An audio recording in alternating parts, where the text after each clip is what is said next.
ஒரு பெரிய நினைவு மண்டபம். அதுக்கு முன்னாடி ஒரு அப்பாவும் பிள்ளையும் நின்றுக்கிட்டு இருக்கிறாங்க. அந்த வழியாக போகிறவங்க வர்றவங்கெல்லாம் அந்த இடத்துல நின்று அது என்ன மண்டபம் அப்படின்னு விசாரிக்க ஆரம்பித்தாங்க. அந்த அப்பாவும் பிள்ளையும் தான் வர்றவங்களுக்கெல்லாம் விவரம் சொல்லிகிட்டு இருக்கிறாங்க. அதாவது இந்த இடத்துல ஒரு பெரிய மகான் சமாதி ஆயிருக்கார், அவர் சமாதியான இடத்துல இந்த நினைவு மண்டபத்தை கட்டியிருக்கிறோம் அப்படின்னாங்க. ஊர் பூரா இந்த செய்தி பரவிச்சு. நிறைய பேர் அந்த இடத்த தேடி வர ஆரம்பித்தாங்க. இங்கே வந்து கொஞ்சம் நேரம் உட்காந்துட்டு போனால் மனசுக்கு ஒரு நிம்மதி கிடைக்கிது அப்படின்னாங்க. அங்கே இருந்த உண்டியலில் நிறைய காசு போட்டுட்டு போகிறாங்க. பணம் கிடுகிடுன்னு நிறைய சேர ஆரம்பிச்சிட்டுது.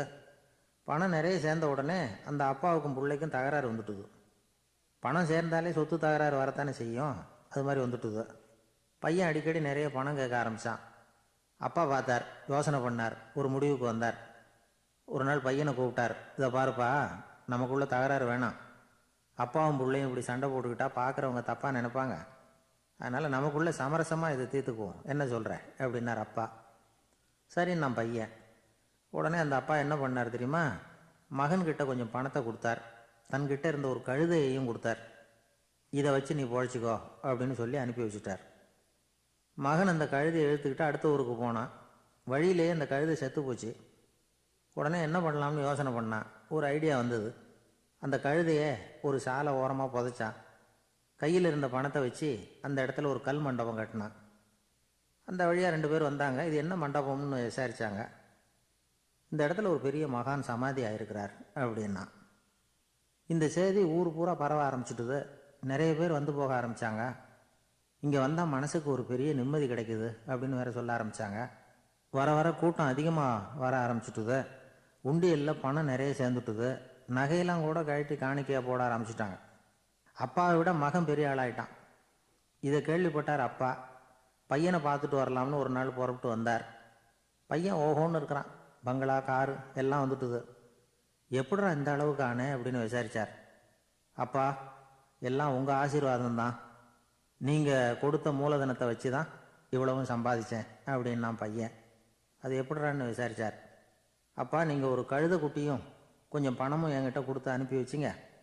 அதை எடுத்துக்கிட்டு வந்தேன். வர்ற வழியில் அந்த கழுதை செத்து போச்சு.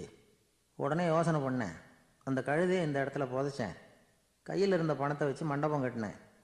மகான் ஒருத்தர் சமாதி ஆயிருக்கார் அப்படின்னு வதந்தியை கிளப்பி விட்டேன். ஜனங்கள்லாம் ஏமாந்து போய் காசை கொண்டாந்து போட ஆரம்பிச்சிட்டாங்க. நான் பொழைச்சிக்கிட்டு இருக்கிறேன் அப்படின்னா. இப்போதான்டா நீ என் புள்ள அப்படின்னு சொல்லி சந்தோஷப்பட்டாரான் அந்த அப்பா. ஏன் அப்படி சொல்கிறீங்கன்னு கேட்டிருக்கான் பையன். கழுதை குட்டியை புதைச்சி மண்டபம் கட்டியிருக்கிற நீ, ஏற்கனவே நம்ம ஊரில் நாம் கட்டியிருக்கிறோமே மண்டபம், அது இந்த கழுதையோட அம்மாவை புதைச்ச இடம். மகான் சமாதி ஆயிருக்காருன்னு நானும் சும்மா கப்ஸா தான் விட்டுக்கிட்டு இருக்கேன் அப்படின்னாரான் அப்பா.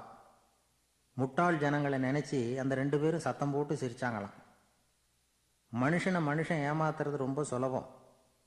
என் கூட படித்த ஒருத்தன் திடீர்னு ஒரு நாள் எல்லாருக்கும் அருள் வாக்கு சொல்ல ஆரம்பிச்சிட்டான்.